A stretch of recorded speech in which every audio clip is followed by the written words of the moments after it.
Ahli arkeologi bernama Edward Bleiberg pernah berasumsi bahwa banyak patung kuno yang hidungnya rusak dikarenakan sudah termakan usia.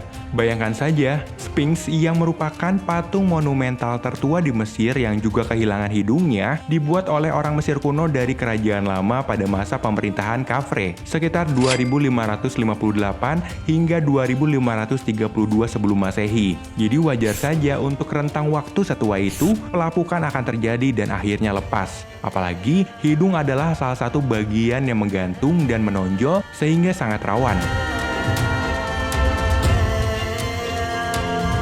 Tapi nampaknya akan sangat ganjil mengatakan alasan terkait umur tadi karena terlalu banyak patung yang memiliki kasus serupa.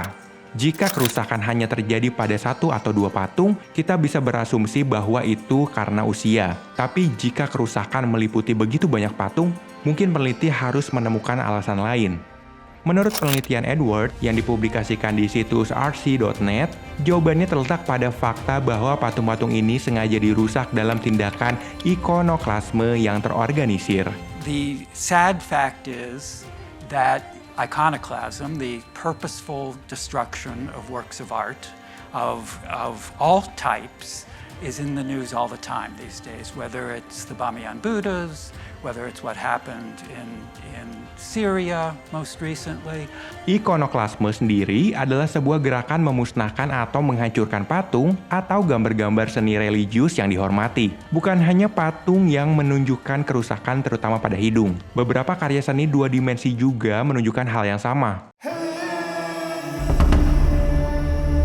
Konsistensi pola di mana kerusakan ditemukan pada patung menunjukkan bahwa itu disengaja oleh orang-orang yang disebut musuh dan ingin merebut kekuasaan di zaman Mesir kuno. Tidak sekedar perebutan kekuasaan, perusakan juga bisa didasari alasan lain. Contohnya adalah urusan pribadi.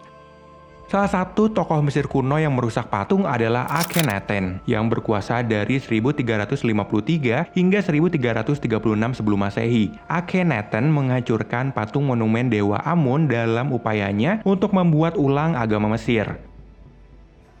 Para penjarah makam juga merusak dengan memotong salah satu bagian patung untuk mencegah menerima kutukan atau resiko potensi pembalasan dendam. Sedangkan saat agama Kristen datang, patung, relief, dan ikon dewa Mesir kuno lainnya dirusak untuk mencegah setan-setan pagan bangkit kembali. Dari penjelasan singkat di atas, apakah kalian menyadari bahwa Akhenaten atau mungkin para pencuri seakan melakukan hal tak berguna? Patung adalah benda mati, bukan? Untuk apa mereka merebut kekuasaan dari benda mati tersebut? Patung tentu tidak akan melawan. Bahkan pada saat pencuri melakukan aksinya, para patung itu juga tidak akan bisa membela diri. Jadi untuk apa repot-repot merusak benda mati tersebut?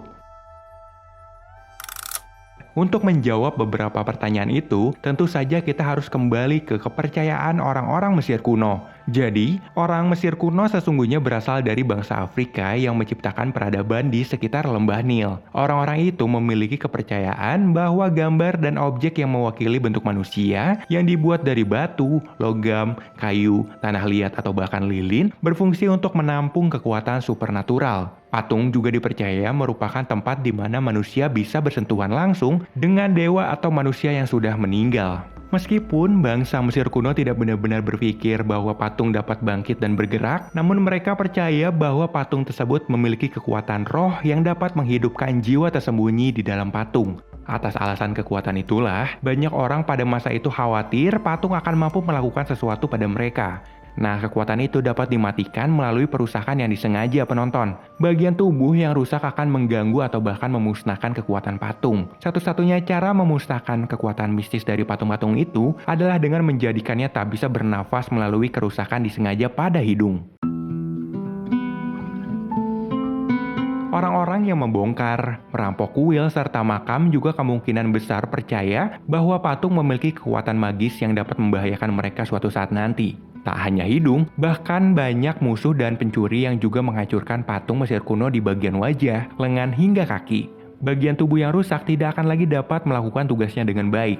Tanpa hidung, roh patung berhenti bernafas. Merusak telinga patung otomatis akan membuatnya tidak bisa mendengar doa. Pada patung-patung yang lengan kiri atau kanannya dirusak, maka patung tidak bisa lagi memberi atau menerima persembahan. Ahli sejarah pernah mengatakan bahwa kadang memang patung rusak karena bencana alam, misalnya banjir.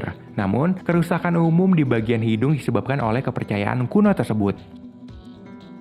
Yang menarik adalah para pelaku perusakan bukanlah sekedar pengacau. Mereka tidak sembarangan dan secara acak mencoret atau merusak patung dan karya seni lainnya. Nyatanya, ketepatan yang ditargetkan dari pahat mereka menunjukkan bahwa para perusak ini adalah pekerja terampil, terlatih, dan dipekerjakan untuk misi khusus untuk merusak patung dan bagian tertentu. Jadi jelas alasan mengapa banyak patung yang baru ditemukan setelah peneliti melakukan eksplorasi dan penggalian yang rumit. Hal itu karena pada masa Mesir kuno, mereka benar-benar menjaga patung-patung dari para penyusup musuh. Mereka akan menempatkan patung-patung itu di tempat eksklusif seperti sebuah kuil dengan sistem keamanan ketat pada zamannya untuk menghindari kerusakan yang diperbuat oleh musuh.